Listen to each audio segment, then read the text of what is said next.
Balima Anyokuma, très urgent. Balima billet vendredi 16 janvier 2026. Balima o amboraka information tiliman do soro. Ko Zantigila, Malien Bela Jelemado Zantigila, ou Bamako di. Zantigila flene Zantigila be jajine fo Bamako di sanno. Parce que ni be bo Bamako gata Zantigila. Presque à Bamako, amba jaji Bamako di fe. Awa ko bina jaraka mogo. Malien, bina jaraka mogo. Ku keleme ka taga yoro kerefela bedi fa mairie barakela mogo munu be barake mairie kono Zantigila alentour la u chamate ka ta barakero la régulièrement de mairie kono mogo mairie barakela chamame ka boli ka taga papier u signer mogo ka so munu mogo habitant ka population mogo ka so nu fengela donc ko u be ka taga papier chama signer au road la mega kuma aw fe yoro mina kenyoro ba fana tuguni kuligoro fanfela la jatke wale mogo be ka commencer ka yoro fa Bamako est encerclé. Mbesigi kumaninka. Nanga autorité mogo be wulika joke ka wulika joke nute wulika joke ka wulika joke nike. Uka manganchi udabla Bamako konna na be woro na kobi. Abese bene fla woro la de. Muntugula kelengele, muntugula ça ne va pas là-bas. Muntugula de Bamako di. Mogo nu flene ube kenyoroba fana. Kenyoroba di Bamako che combien de kilomètres? Yaro ken manjaw o fana o be bebe kenyoruba orodo kulikoro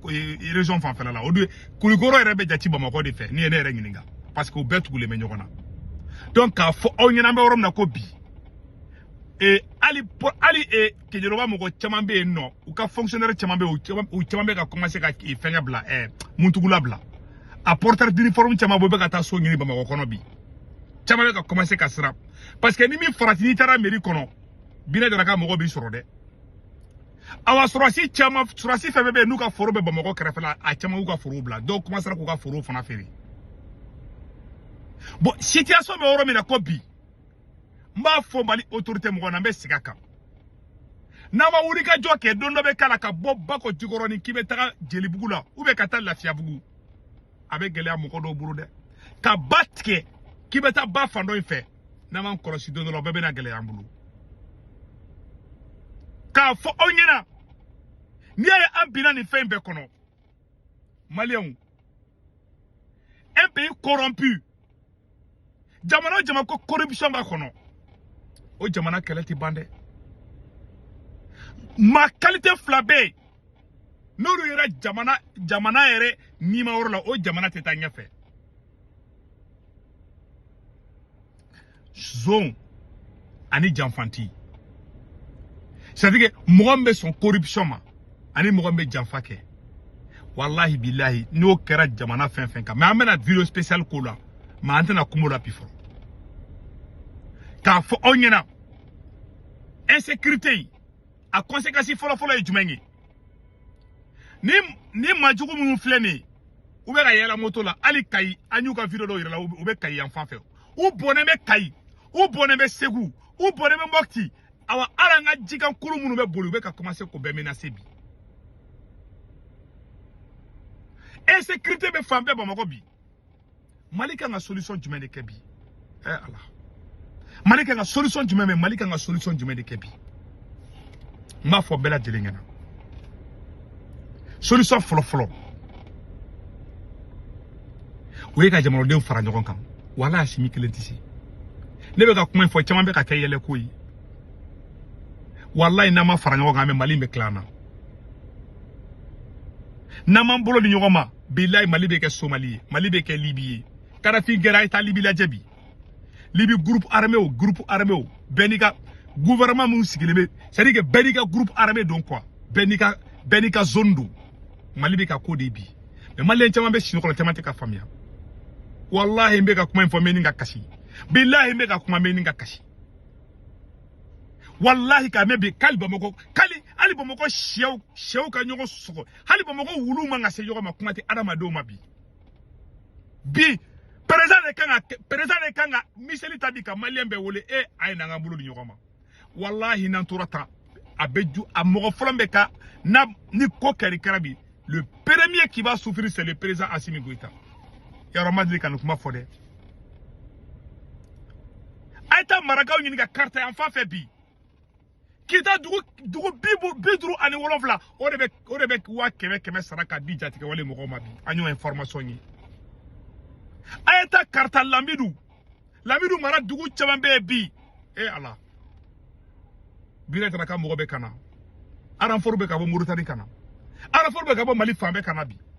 an ɲɛ bɛ buruna Bamakɔ kɔnɔ an ka président n'o ye Assimi Goïta o bɛ ka disi gosi k'ale bɛ ka karamɔgɔw don kaso la ala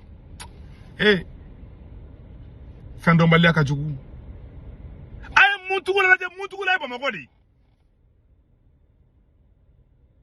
muntugula kelen muntugula Bamakɔ de muntugula bi mairie Aïta mairie barakalaw ɲininka ça ne va pas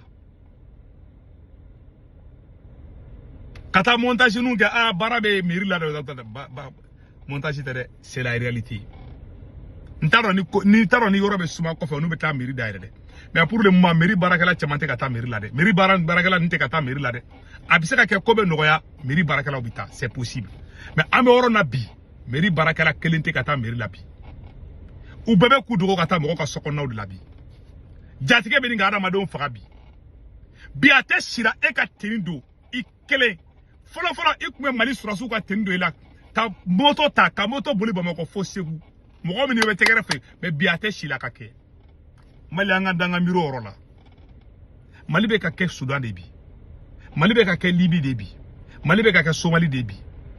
wallahi ne tɛ fɛ Mali ka kɛ tan ala ɲɛ bɛ bɛn ka nin kɛ la ala mun de bɛ k'an bila nin bɛɛ la mun de bɛ k'an bila nin bɛɛ la bi n b'a fɔ bɛɛ lajɛlen ɲɛna a kɛ ala na kira kama bɛnbaliya in de bɛ ka na nin de ye corruption ani bɛnbaliya ani janfa tant que an b'o la an tɛ taa ɲɛfɛ tant que an b'o la an tɛ se ka k'an yɛrɛ ye ni ne Segu Tunkara tun bɛ Mali président la bi a bɛɛ ni n ka diɲɛlatigɛ cɛ ne tun bɛ Imam Diko wele ka na n bɛ bɛɛ wele n bɛ bɛɛ bɔ kaso la ala ni m'o kɛ bilahi mɔgɔ dɔw bɛ yen u tɛ k'i fɛ fo ka jɛ e tɛ se ka taa mɔgɔ ka ɲɛmɔgɔ minɛ k'o don kaso la k'olu ka kɛ e fɛ ni ye dɔ kɛ dɔ ye ni ye sɛgɛ maliyɛn dɔw ye bi sanpɛrɛn bɛ jigin Mali kan bi ni ye sɛgɛ maliyɛn dɔw ye bi tasuma bɛ wuli Mali fan bɛɛ la bi mais ne to o maliyɛn ye a dɔw ta dusukasi don a dɔw ta tɛ kute Mali fɛ dɛ a dɔw jigila tigɛra de a dɔw tigɛra fanga in na de bon tant qu'an b'o kan minnu bɛ Bamakɔ n'u bɛ ka tasuma dun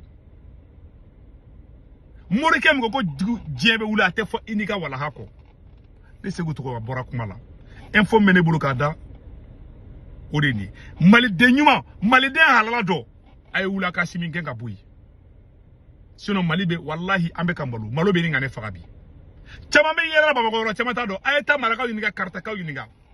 a ye taa Kayi mara la bi Kayi mara fan bɛɛ kɛra jadisi ne ma vidéo bila n bɛ kasi n jigila tigɛra pewu mais dɔw bolo kojugu tɛ yen an bɛ nin bɛɛ la président yɛrɛ bɛ tɛ foyi la promesse fu aw ni ala cɛ a ye kulukoro sira de dɔn ka fausse promesse ta mɔgɔw ye dɔrɔn an ka lajɛ dɔrɔn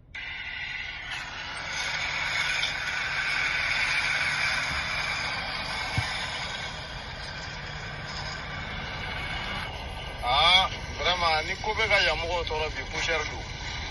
wallahi sira kɛrɛfɛ mɔgɔw yɛrɛ tɛ dɛ du fɛn fɛn bɛ nin sira kɛrɛ in fɛ yan nɔ du kɔnɔna si se ka dumuni kɛ sufɛ so kɔnɔ i ka du kɛnɛ na poussière y'a sababu ye an ka laɲini kɔni sira in ka se ka dilan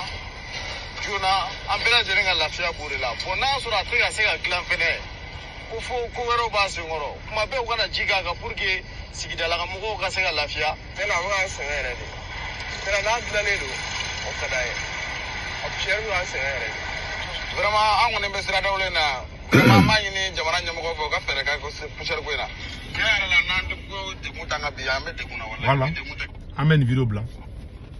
ne bɛ dugawu don Mali ye n b'a ɲini Mali officier halala Mali surasi halala Mali surasi hɔrɔn a ye wula ka tɛgɛ di ɲɔgɔn ma a ka Assimi gɛn ka bɔ yen Assimi tɛ se a sera dan na wallahi bilahi a tɛ se ne kɔni bɔra kuma la o de kun don maliyɛn minnu bɛ Faransi Italie Espagne Angleterre Amérique Canada ka wari ci ɲɔgɔn la a bɛ Sendwave application télécharger Senweb application photo filɛ n'a Senweb application télécharger a bɛ ne ka kɔrɔ promo don urgent dɔrɔn 10 € bɛ na o y'a yɛrɛ ta ye